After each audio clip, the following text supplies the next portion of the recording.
أعوذ بالله السميع العليم من الشيطان الرجيم بسم الله الرحمن الرحيم الحمد لله رب العالمين وبه نستعين وصلى الله على سيدنا محمد وأتباعه الطاهرين وعن الله عليهم أجمعين. Pour continuer dans le sujet de la connaissance de l'imam, je vais vous citer aujourd'hui un hadith de l'imam Rida alayhi salam sur ces caractéristiques, les caractéristiques de l'imam. Ce hadith nous vient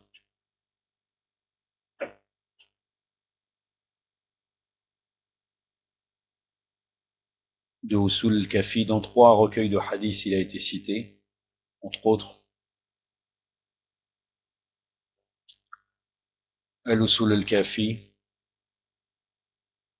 le tome 1, page 198 à 203. Là, le hadith est long, mais il va être résumé. To'af al-Unqul de Hassan ibn Ali al-Harani, la page 460-465.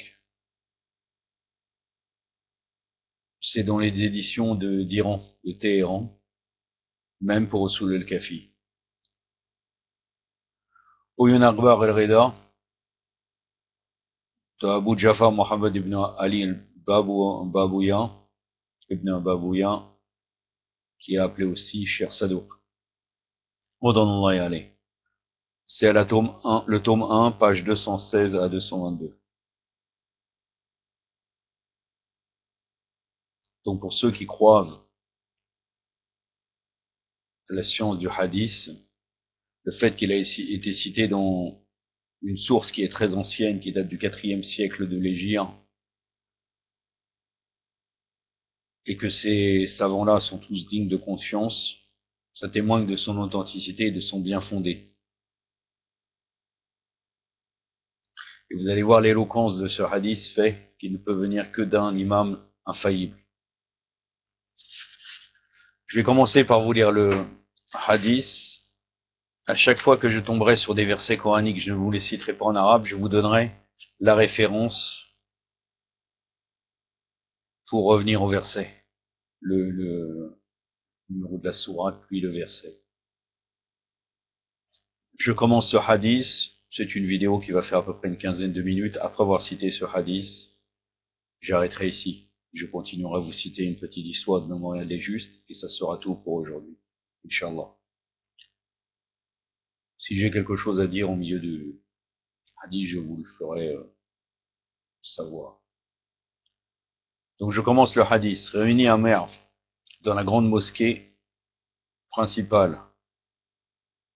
C'est Abdelaziz ibn Muslim qui raconte cela.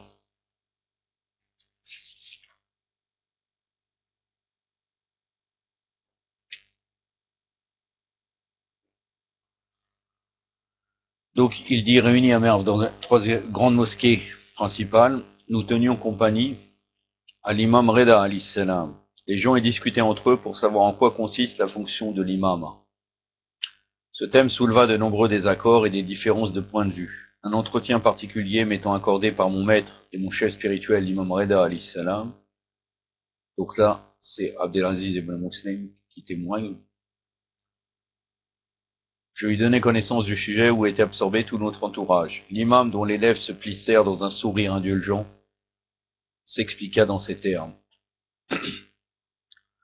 Ô Abdelaziz, ces braves gens croupissent dans leur ignorance et se sont illusionnés sur leur croyance. De toute évidence, Allah Azzawajal n'ôta pas la vie à son prophète avant d'avoir parachevé pour lui son culte. Et il lui fit descendre le Coran où toute chose trouve sa plus belle expression, où sont exposés le licite et l'illicite, les lois et les commandements et tout l'enseignement dont les gens ont besoin. Et cette parole divine, nous n'avons rien omis dans le livre. Ça c'est dans la sourate numéro 6, le verset 38.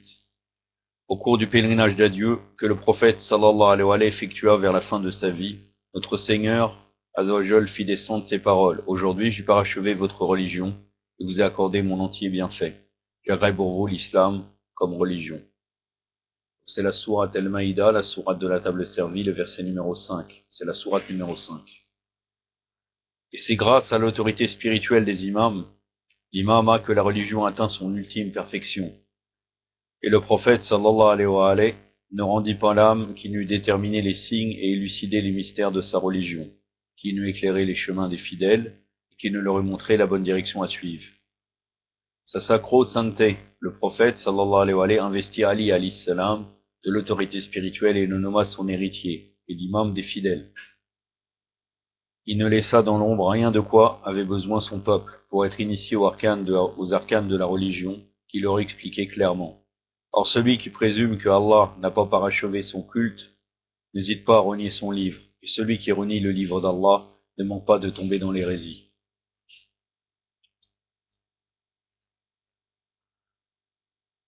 Ceux qui partent de vagues jugements sur l'imam en connaissent-ils assez de la dignité et le prestige dont il jouit auprès du peuple pour se permettre de l'investir d'une promotion au choix? Il va sans dire que l'imama est la dignité à laquelle Allah a élevé Ibrahim el-Khalil, le prophète Ibrahim alayhi salam, Abraham, après qu'il avait été promu prophète et ami intime de notre Seigneur. L'imama est le troisième rang et la fonction éminente dont il l'a doté, et de ce fait l'a comblé d'honneur. Aussi notre Seigneur, Azza wa Jal, a-t-il dit, rappelez-vous, quand le Seigneur éprouva Abraham, Ibrahim par certaines prescriptions, ceux-ci les ayant accomplis, le Seigneur dit, je vais faire de toi un guide, imam pour les hommes. Abraham, ami intime, demanda joyeusement, feras-tu de même de ma descendance? Mais le Seigneur dit, mon pacte ne sera possible avec les injustes. Ça fait référence, avec quelques ajouts de l'imam Reda alayhi salam, à la sourate al-Baqarah, la sourate de la vache, la sourate numéro 2, donc le verset 124. Ce verset coranique réfute l'accès de tout injuste jusqu'au jour de la résurrection à la direction initiatique des imams, l'imama. La fonction de seront investis les prophètes et les imams comme élite de l'humanité, à qui l'inspiration divine révèle les desseins de la providence. Ensuite, notre Seigneur l'honora en concédant l'imama à ses descendants,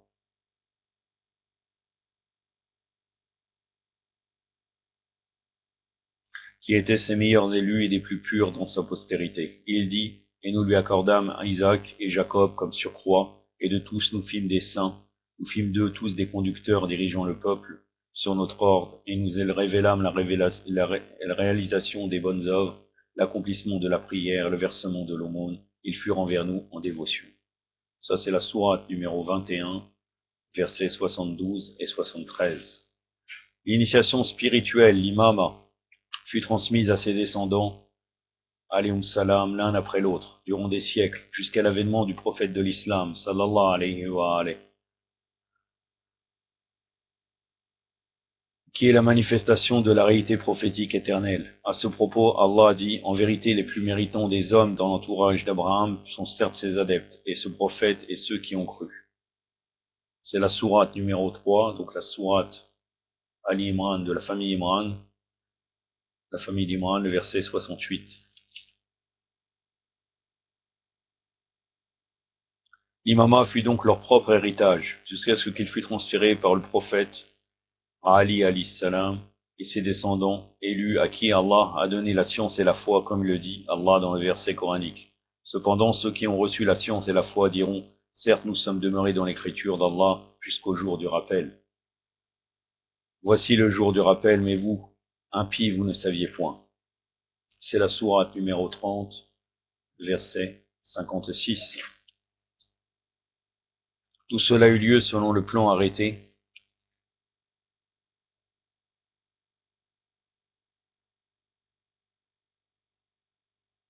et les descendants du prophète s'acquitteront jusqu'au jour de la résurrection de ceux que leur imposait Allah.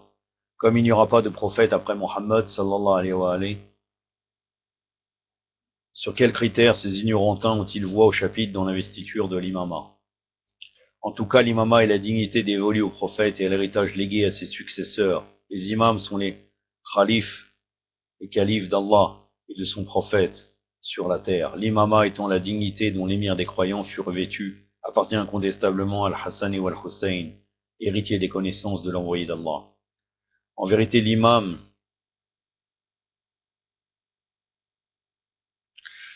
dans le Ou Yunarbar el-Reda de Shir Sadouk, il n'est pas indiqué imam, là il est indiqué imama. Donc on veut dire en vérité l'imam ou bien l'imama tient les rênes de la religion, de la direction spirituelle des musulmans, de la saine gestion des affaires d'ici-bas et de la parfaite honorabilité des fidèles. L'imam est la souche de l'islam prospère et en est le rameau fructifière. L'imam est l'incarnation de la prière, de l'aumône canonique, du jeûne, du pèlerinage à la Mecque, de la guerre sainte. Il assure l'accroissement des revenus, la dépense des aumônes, l'application des peines canoniques, l'exécution des sentences et la défense des frontières et des régions limitrophes contre les ennemis et envahisseurs. C'est l'imam qui tiendra pour permis ce qui a été déclaré licite et pour défendu ce qui a été déclaré illicite par notre Seigneur. C'est l'imam qui appliquera les lois d'Allah, hudud d'Allah, et défendra l'institution divine et appellera les hommes à emprunter le chemin du Seigneur grâce à sa sagesse, sa belle exhortation et ses arguments les plus péremptoires. L'imam est le dépositaire de l'autorité divine sur terre. Et parmi les hommes, il est le garant d'Allah pour les hommes et son vicaire dans toutes les régions habitées, le convocateur qui appelle les hommes à vivre l'unité transcendante d'Allah et le défenseur du sanctuaire du Seigneur. L'imam est immaculé, préservé et immunisé de toute souillure, la gnose des mystères, le rayonnement d'espérance, étant la cohérence de la religion, l'honneur des musulmans, il enflamme la fureur acharnée des hypocrites et donne lieu à l'anéantissement des fidèles. L'imam est à l'apogée des honneurs parmi les hommes de son temps. Personne ne peut l'égaler et aucun des savants n'est capable de rivaliser avec lui. Il est hors de pair. Il est comblé de faveurs qui n'ont été ni sollicitées ni acquises, mais qui l'ont été réservées par le généreux donateur. Qui parvient donc à connaître l'imam ou à déceler le caractère ésotérique de l'imam? Comment peut-on recourir au plébiscite pour élire l'imam? L'imam est le savant dont la science est exempte de toute lacune. Il est bon berger qui ne ruse pas avec ceux qui le suivent. Il est la mine de la prophétie. Son ascendance qui remonte au prophète est préservée de toute souillure, et aucun homme de noble origine ne peut l'égaler. Il est de la maison Koréchite, et sa majesté émane de celle de Hachem, c'est-à-dire la tribu de Bani Hachem. Il est de la descendance et de la famille immédiate du prophète, sallallahu alayhi wa alayhi. L'imam fait honneur aux notables. Il est d'un rang prééminent par rapport à Abdelmanaf, qui est une des tribus arabes. Il est doué d'une science qui ne cesse de croître et d'une patience qui a toute épreuve. Il a de l'ardeur pour entreprendre sa tâche. Rien n'échappe à sa compétence en matière politique. Il lui revient tout le mérite de diriger les affaires publiques. L'imam est celui à qui l'on doit une obédience absolue. Donc une obéissance et une soumission totale.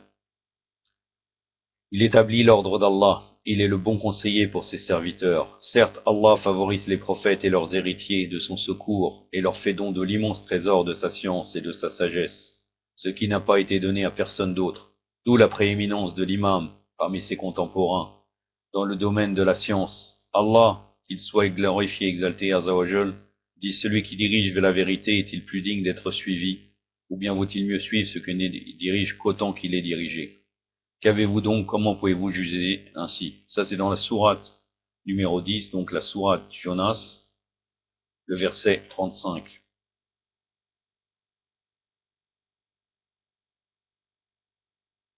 Et dans le récit de Saul, le Très-Haut dit, Allah l'a élu sur vous, et il lui a donné plus de grandeur pour ce qui touche la science et le corps. Allah donne sa royauté à qui il veut. Ça c'est la sourate Al-Baqarah, la sourate de la vache, le verset 247. Et il dit dans le récit de David, David tua Goliath. Allah donna à Daoud, alayhi salam, la royauté, et la sagesse, et lui apprit ce qu'il voulut. C'est la sourate, toujours de Baqarah, la sourate de la vache, la sourate numéro 2, le verset 251. Et il dit au prophète, sallallahu alayhi wa alayhi, Allah a fait descendre sur toi l'écriture et la sagesse. Il t'a enseigné ce que Dieu ne savait point, et la faveur d'Allah envers toi était immense. Ça, c'est la sourate An-Nisa, la sourate des femmes, la sourate numéro 4, le verset 113. Et à propos des imams, membres de la maison du prophète, de ses proches et de ses descendants, Allah a dit, jalouseront-ils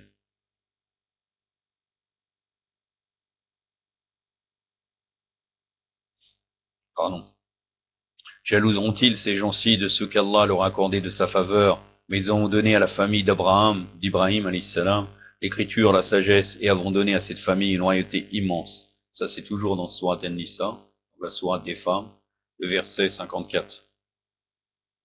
Lorsque Allah monta un de ses serviteurs pour gérer les affaires des autres, il ouvre la poitrine à la patience, lui fait jaillir des sources de sagesse dans le cœur, lui délie la langue pour qu'il ne reste pas à court de réponses, et qu'il n'y trouve que la vérité à dire.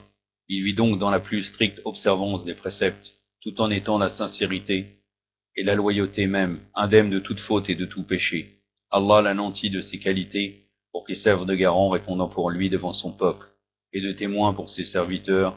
Voilà la faveur d'Allah, il la donne à qui il veut. Allah est détenteur de la faveur immense. Ça c'est la sourate 58, le verset 51. Les gens qui soupèsent, 57 pardon, le verset 21. Les gens qui soupèsent la fonction de l'imam sont-ils capables d'entreprendre de la sorte pour mandater quelqu'un qui fasse preuve de même vertu? Fin du hadith de l'imam Reda. L'imam Reda, à la fin, alayhi salam, veut dire, est-ce que vous avez quelqu'un qui serait capable d'avoir les mêmes vertus que cet imam qui a été nommé par Allah Azzawajal? Donc il répond par rapport à la grandeur de l'imama aux mukhalifines et aux opposants. J'avais rien à ajouter vraiment, qu'avons-nous à dire face à la parole de l'imam, car elle prédomine sur toutes les paroles. Donc j'ai laissé uniquement de faire la lecture. Je n'ai pas grand-chose d'autre à dire. Ça a été suffisamment éloquent. J'arrive à l'histoire du mémorial des Justes. Là aujourd'hui, on va parler d'une histoire qui s'appelle la caravane en route pour le pèlerinage. Une caravane de musulmans cheminant en direction de la Mecque fit halte à Médine, et s'y reposa quelques jours puis reprit la route pour la Mecque. À mi-chemin, entre Médine et la Mecque, les gens de la caravane atteignirent une des étapes en même temps qu'un homme de leur connaissance. Tandis qu'ils s'entretenaient avec eux, cet homme aperçut parmi eux une personne dont le visage était celui des gens de bien, et qui s'affairait au service des gens de la caravane, et faire leurs besoins, satisfaire leurs besoins. Là, il y a un petit problème dans la traduction. Et à satisfaire leurs besoins. Avec contraint et vivacité, il le reconnut dès la première seconde. Connaissez-vous cette personne qui est en train de vous servir et de remplir vos tâches? Demanda-t-il stupéfait aux gens de la caravane. Non, nous ne le connaissons pas. Il s'est joint à notre caravane à Médine. C'est un homme de bien, pieux et vertueux. Nous ne lui a demandé de travailler pour nous et c'est de sa propre volonté qu'il aide les autres et collabore à leurs tâches. Il est bien évident que vous ne connaissez pas, sinon vous ne vous montreriez pas si insolent et ne seriez nullement disposé à ce qui s'occupe de vos affaires comme un domestique. Donc les gens demandent, qui est-il donc? C'est Ali ibn al-Hussein Zain al-Abidin, alayhi salam, le quatrième imam. L'assemblée troublée se leva et voulut baiser les mains et les pieds de l'imam pour s'excuser. Pourquoi as-tu agi de la sorte à notre égard, lui reprocha-t-on. Il lui était possible à Allah ne plaise que nous fassions preuve d'insolence à ton égard, commettant ainsi un grand péché. Là, ils veulent tellement obéir à l'imam qu'ils disent qu'on aurait très bien pu faire, par inadvertance, un péché. Mais bien sûr, le fait qu'ils connaissent pas l'imam, ils ne savaient pas que c'était lui, non. Même au cas où ils se seraient mal comportés, ce n'aurait pas été de leur faute. Même s'ils doivent avoir un bon comportement avec tout le monde, bien sûr, avec l'imam, c'est encore plus sensible d'avoir un mauvais comportement avec lui. Là, l'imam Zain al-Abidin alayhi salam répond, je vous ai délibérément choisi comme compagnon de voyage, vous qui ne connaissiez pas, car je voyage parfois avec des gens qui me connaissent, et ceux-ci font alors preuve de beaucoup d'amabilité et de gentillesse à mon égard, à cause de l'envoyé d'Allah, sallallahu alayhi wa sallam, ne me laissant prendre en charge aucune tâche ni aucun service. C'est la raison pour laquelle je suis enclin à choisir des compagnons de voyage qui ne me connaissent pas, et que je m'abstiens également de me présenter afin de pouvoir jouir du bonheur et servir mes amis. Allahumma salli ala Muhammad wa ali Muhammad. La prochaine fois, je commencerai, comme prévu, comme je vous l'avais dit, à citer les hadiths d'Al-Kafi qui nous parlent de la connaissance de l'imam et les différentes qualités et caractéristiques de l'imam, alayhi salam. يكتفي من هذا وصلى الله على سيدنا محمد وخاتم الطاهرين والسلام عليكم ورحمة الله